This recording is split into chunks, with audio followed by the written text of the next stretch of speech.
Hello and welcome to the Reviews Brothers. Video games can be a massive range of genres and topics, from epic space battles to drugged up plumbers with a hatred for amphibians. The scale of things can also be pretty epic. You can see battlefields with hundreds of enemies or entire worlds and solar systems that you can explore. Having said that, there's quite a few games that focus on the little things, particularly the little things that usually come with a lot of legs. Creepy crawlies come in all shapes and sizes, and whether you call them insects, bugs, molluscs, arthropods, annelids, or just plain bastards, there's probably a video game out there that features your favourite ones.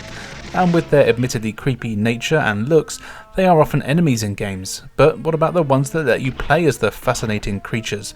Well, that's what we're looking at today, a bunch of games where you can play as some form of creepy crawly. So how about I shut up, you press that subscribe button, and we take a look at some games. Oh, and I suppose trigger warning here, there's going to be spiders and other things that wimps might be scared of, though if you're one of those people, you probably haven't gotten past the thumbnail anyway. Let's get the obvious one out of the way. Here is Earthworm Jim on the Sega Mega Drive, or Genesis if that's how you choose to live your life. It was also released on a bunch of other systems, including the Super Nintendo and PC, which is actually where I first played it. You play as Jim, an earthworm who is minding his own business when a supersuit falls from outer space and lands on him, basically transforming him into an action hero.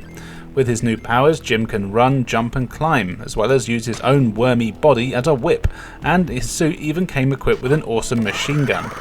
Jim soon learns that Princess What's-Her-Name has been kidnapped by the evil Psychro, and he sets out across the universe to rescue her. In case you weren't aware, this game does not take itself seriously and is filled with some great absurd humour. Everything is wacky with little rhyme or reason, but that's all part of the charm. You go through a bunch of levels, many side-scrolling ones, and you'll need to fight enemies and explore the surprisingly complex levels, looking for hidden paths, switches and other ways to get around to get to the end of the level. There's a hell of a lot of enemies in the game, and what I really like is that every level tends to have unique ones, so you never really see the same ones more than once. You'll fight crows, trash cans, bodybuilder cats, slime balls, dogs, devil cats, lawyers and more. The levels are all themed on various things like a junkyard, hell, water bases and spaceports, and the enemies all tend to match the theme, which is pretty cool. To defend yourself, you've got your worm body that you can use as a whip. This is pretty powerful and has a decent range, but it's slow and you need to get the timing down. You also have your machine gun. This is a great weapon but does use ammo. There's a lot of hidden stuff around the worlds for you to collect as well, and if you do manage to run out of ammo, it will slowly recharge, but never more than 100 bullets or so, which will run out pretty quickly. Basically, don't just go too gun crazy. You can also collect plasma shots. You only get a handful of these on each level, but they're super powerful and kill most enemies in just one hit, even going through multiple ones if you can line them up. Then there's the bosses. These are really cool. Most levels tend to have a mid-boss, which are often actually trickier than the end-of-level boss. These mid-bosses usually just need you to shoot or whip them until they die, whereas the end-of-level bosses are more gimmicky, and you'll need to do things other than shoot it to kill it most of the time. This is great, and it's often played for laughs. Between levels, you have what they call Andy-asteroids, where Jim is racing Psychro through a worm tunnel on a rocket thingy to the next planet. These are a nice break in the action and always good fun. You can collect shields and boosts to protect you from the asteroids that you can run into. You really have to mention the graphics here, which are fantastic. This has to be some of the best sprite work and animation for the 16-bit consoles. There's a crazy amount of detail and the animation really is something else. It is like you're playing a cartoon. The sound and music here are also just as good. I actually think I prefer playing this on the Mega Drive than the Super Nintendo. It's a bloody hard game as well, and you definitely won't be getting through it on your first try, or even your second. The game was a hit and spawned multiple sequels, though they did kind of get worse with each entry. I do plan on looking at all the games in the series in the future, so watch this space for more on that. But in the meantime, just make sure you play this one.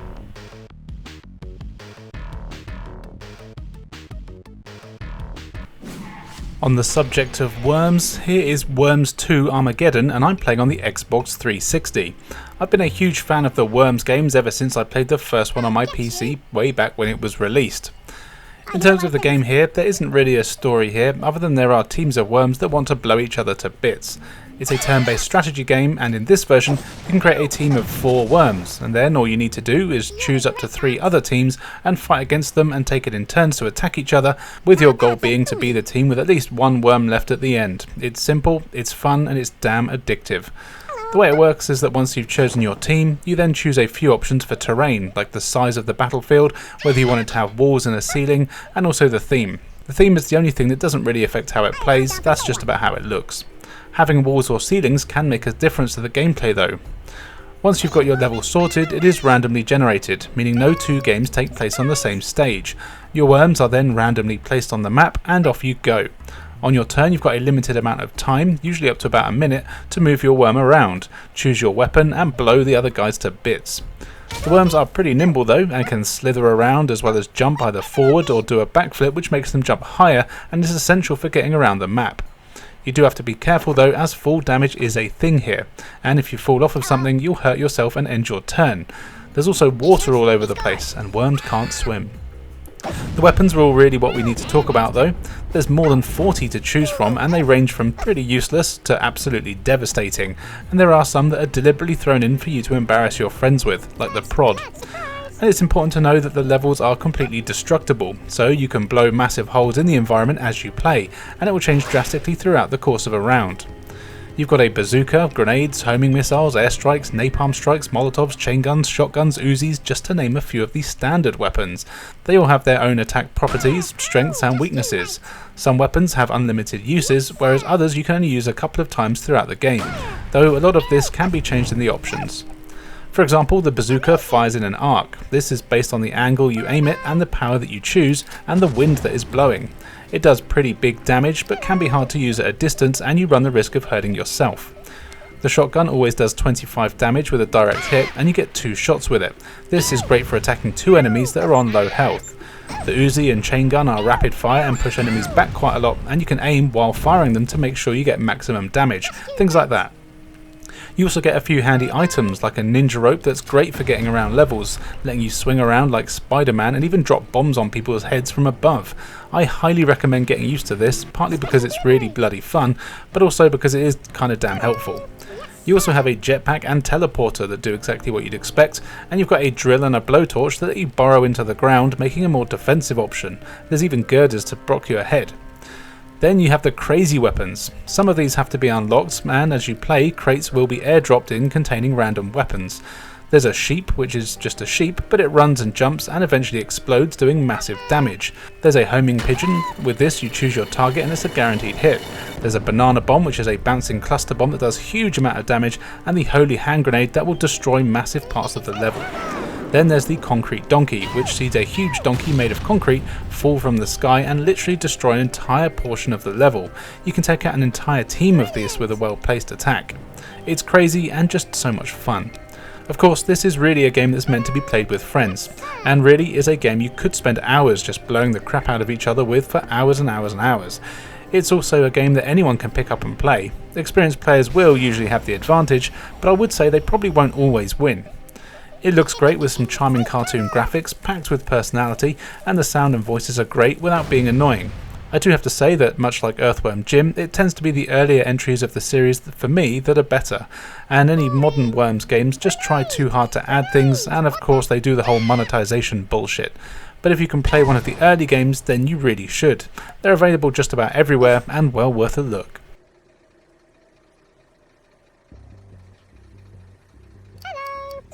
Here is Pushover for the Super Nintendo. This is a fun puzzle game that was also released on the Amiga, PC and Atari ST. Depending on the version you play, there is a slight difference in the story. Originally, it was based on the awesome crisp brand Quavers, and you had to help the mascot dog thingy get his packets back by solving the puzzles. In the Snes version, however, they took all of that out, and you just play as an ant who has to help a mole soldier, or molger, collect wads of cash. And for some reason, the only way to do this is by solving domino-style puzzles. And that's what this game is, a puzzle game based on elaborate domino setups, and it's pretty fun and gets very challenging. You've got 100 levels to play through, and each stage has a variety of dominoes set up all over the place, sometimes in a row, but usually across a bunch of interconnected platforms. As the ant, you need to rearrange the dominoes, with the main goal being to knock over the one with the 3 stripes on it. Doing this will open the exit door of the level, letting you get to the next stage. But it's never that easy, of course. You can pick up and move most of the dominoes, but not all of them, and as you might have guessed, the exit domino you cannot pick up. There is also a whole bunch of dominoes that do a wide variety of things. You've got plain ones that just fall over, some that will split in half when knocked over, you have some that won't move at all and cause whatever hits it to rebound and go the other way, you've got one that acts like a rocket and fires into the air instead of falling over, you've got one that creates bridges when it falls over, another one that's delayed so when it's hit it takes a second or two before it actually falls down, and more. Thankfully, you can press the select button at any point to bring up the reference sheet so you can see what each of them does. So you'll spend your time figuring out exactly where you need to put everything in order to get that trigger block over to open the door. What's nice is that you have as many tries as you need. There are no lives here, so you can replay each level dozens of times if you need to in order to figure it out. You do, however, have a timer. But again, something that's nice is that the timer doesn't actually technically run out. Well, it sort of does. Let's say you've got a minute to complete the puzzle. If you go over the minute, you will carry on playing, it's just that you will have to replay the level at the end, even if you did manage to complete it. And then you just have to remember what you did, so you can do it within the minute. So essentially every level is kind of its own practice mode. This doesn't make the game easy though, and actually makes it a hell of a lot less frustrating than it would be otherwise. It's a good design choice. You also have passwords, so you don't have to complete all the levels in one go. This is a great game to come back to every now and then to figure out a few levels at a time. In terms of looks, it's nothing really special, it's pretty jerky and does look like an Amiga game, but it's fine. Puzzle games aren't exactly known for their looks. The controls can be a bit iffy and take a while to get used to. They are sort of perfectly functional, but it can be tricky to get to know where to stand and things like that thanks to the weird perspective. But still, this is a very fun little game and well worth a look if you like puzzles.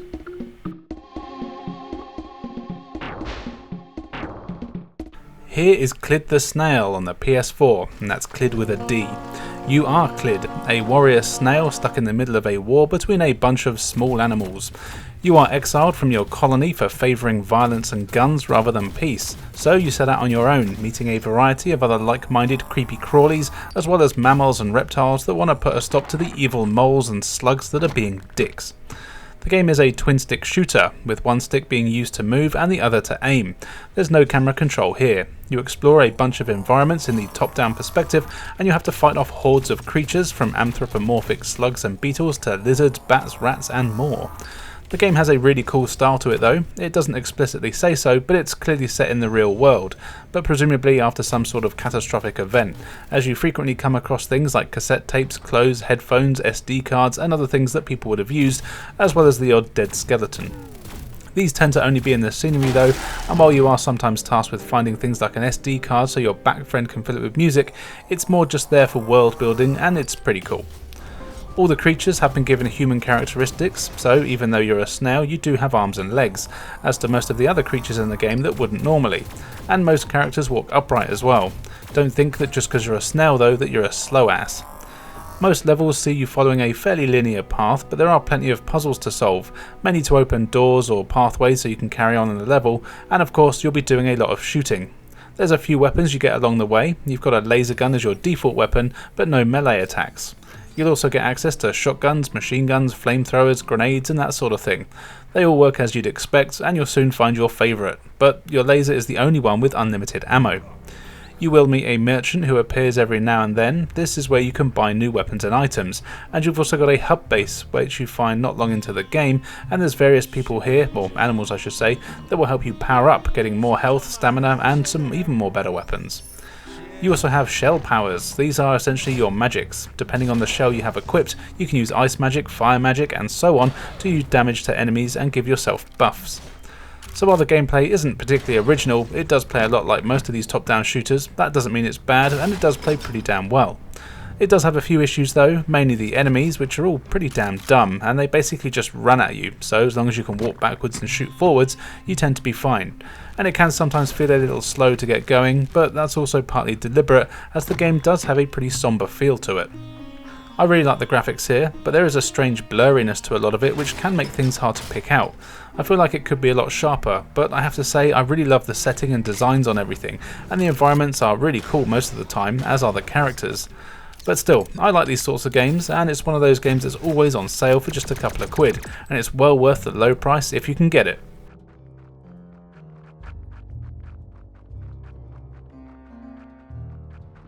If you don't like things with 8 legs, then you'd better look away now, because this is Deadly Creatures for the Nintendo Wii video game system. This is a really cool game where you play as either a tarantula or scorpion in a 3D action-adventure game. Surprisingly, there is a story here, and it's kind of an interesting one. There's 2 gold diggers who are human, and they're also voiced by Hollywood's Billy Bob Thornton and King Koopa himself, Dennis Hopper. They're looking for some treasure that was buried in the desert after the Civil War. Where they're looking for it also happens to be where a whole bunch of wildlife lives. You've got a variety of spiders, scorpions, snakes, rats, lizards, wasps and more, and they're all just going about their business trying to survive. The spider and scorpion that you play as meet early on in the game and have a bit of a fight, but there's no clear winner, with the fight ending when some of the wall collapses and they can't get to each other. So then you take it in turns playing as both creatures, and really all you're doing is just what they would normally do and wander around looking for food and having to fight off other creatures so you don't become lunch. Of course, it's not done realistically, and it's basically just an action game with insect enemies, but it really helps it stand out. What's cool is that as you're exploring, you just sort of happen to keep bumping into the humans, and you'll hear their conversations while you're going about the level and can hear them banter back and forth and talk about what they're going to do and so on. It's a really cool way to do it all. The 2 creatures you play as have different mechanics. The tarantula can move quickly and attack with its mandibles, as well as your many legs. You'll unlock more moves as you play as well, like being able to blind enemies with webs, and even use your webs to pull yourself to certain surfaces, as well as a poison jump attack, which is really cool. Being a spider, you can also walk just about anywhere you want, which is nice. You can cling to ceilings and run around most of the scenery, though this isn't always needed as the game is quite linear. If you're the scorpion, you can use your claws and tail to attack, and you can learn poison strikes, as well as a move where you bury yourself in the ground and then can ambush unsuspecting enemies. The scorpion is slower though and can't climb as well. But another plus to the scorpion is that you can block with your claws, which you can't do with the spider. She can jump instead. It's fun playing as both of them, and I don't really have a favourite. The levels are mainly outdoor environments, and this is one of those games where it's just so cool to be a small creature in a big world. You'll be climbing in and around trees and rocks, as well as through the skulls of various animals and discarded clothes and human objects. There's just something so appealing to me about this sort of thing. Combat is the main thing here, I'd say, and it's quite well done. Being on the Wii, of course, there's a lot of waggle. You press A to do a regular attack, but can follow this up with a various swing to do powerful spin attacks or jump attacks. It worked most of the time, but I definitely did have moments where I wished I could just use a controller. The fights are cool though, often against other insects, and you even have Mortal Kombat style finishing moves you can do, but the real fun ones are the boss fights, where you take on snakes, rats, lizards and other bigger animals most of the time. What's cool is that most of them you can't fight head on, and you've got to figure out other ways to get them. For example, the first boss takes place near a cactus. You can't fight the damn thing, so you've got to trick it into striking and hitting the spikes on the cactuses. It's really fun. Couple that with some good graphics for the system, and you really do have a very unique game. There is some dodgy animation here and some jerky combat and hit detection, but it's never enough to be a real problem. Overall, this is such a cool, unique game, and I really would recommend giving it a go if you've got a Wii. There's nothing really out there like it, and honestly, I'd love to see some sort of follow-up on modern systems with new graphics. It could be amazing.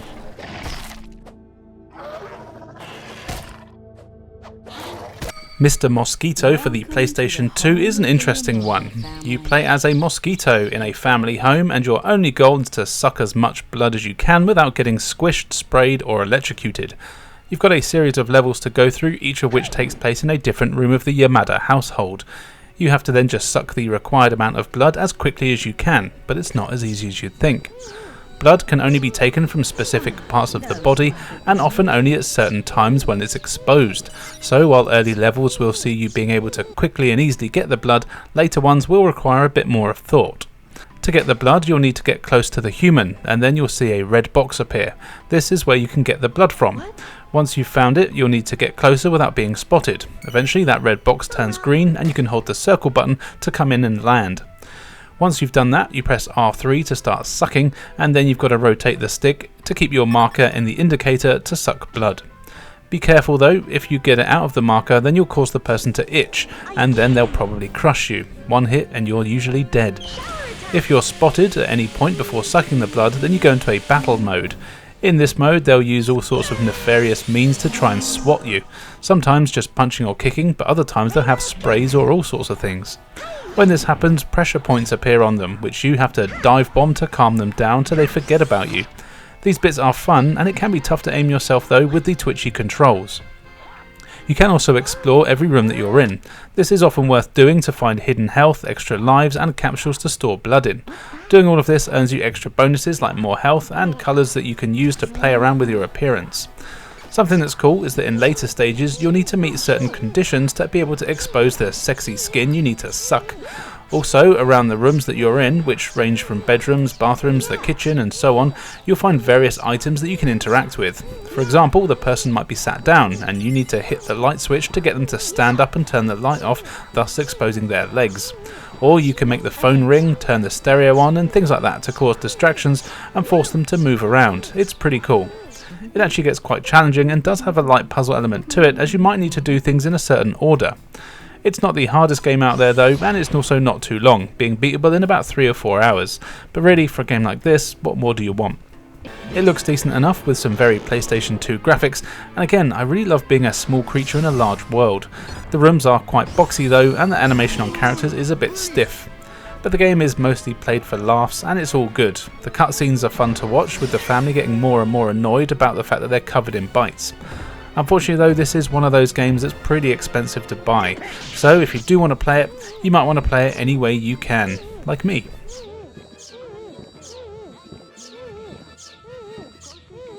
And finally for today, here is Webbed, available on all modern systems. I'm playing it here on my Steam Deck. This is an adorable puzzle platform game where you play as a little spider, and just as you're about to get it on with your mate, a pigeon turns up and steals him away, so you've got to try and get him back. You talk to a few other bugs and it turns out that they hate the pigeon too, and agree to help you out, but of course they'll need you to do things for them before they will. So you work through a few levels helping out various insects and critters until you get everything you need for them to take this flying menace down. And it's a really fun time. As a spider you can move around pretty quickly, but interestingly, and actually quite annoyingly, you can't just walk up any surface that you want. Instead, you need to use your web shooting abilities to swing yourself around the environments like Spider-Man. Kinda makes sense, I guess. This is always fun and easy to do with simple button presses. The main bulk of the game is centered on getting around and using your webs to solve puzzles. You can use your web to grab items and string them up. You've got a button that lets you attach webs to items and hang them to other surfaces, and you'll need to use your physics skills to swing heavy objects across chasms or over other obstacles and even into machinery. You've got a laser web shot that you can use to get rid of any webs that you've put in the wrong place. And you can fire hundreds of webs if you want to, creating some really cool looking webs. As I'm not too bright, I seem to find the most awkward way to complete some of these puzzles, but I'm sure smart people will use their engineering knowledge to make more efficient platforms and structures out of the webs. Man, I've said webs a lot. I've now just realised that I could have made a platform to push various cogs onto the machines rather than crazy net things that took forever to do, but it's okay, I'll definitely be going back to this game to carry on. I haven't actually had the chance to play too much of this, and I'm only about an hour in so far, but what I have played has been really damn fun. It looks great with some nice pixel art, and I really like the animation on everything. There are various items and things you can collect later in the game, like a leaf that lets you ride air currents and things like that. You can die, mainly from hitting spikes or getting crushed, but the game never sets you back very far, and it's very fair with everything, not wasting your time and getting you right back into the action. So like I said, I'm only a little way into this game, but it's one that I'm having a lot of fun with, so I'll be going back to it and finishing it for sure, and I definitely recommend checking it out if you can. So there you go, a bunch of games where you play as some sort of creepy crawly. There's plenty more out there, so let me know if you like this sort of thing and what games I could include if I do a part 2. On screen now you can see where you can follow me, so why not do so? I've got loads of great content for everyone to enjoy. Now all that's left for me to say is thank you for joining us, and we'll see you next time.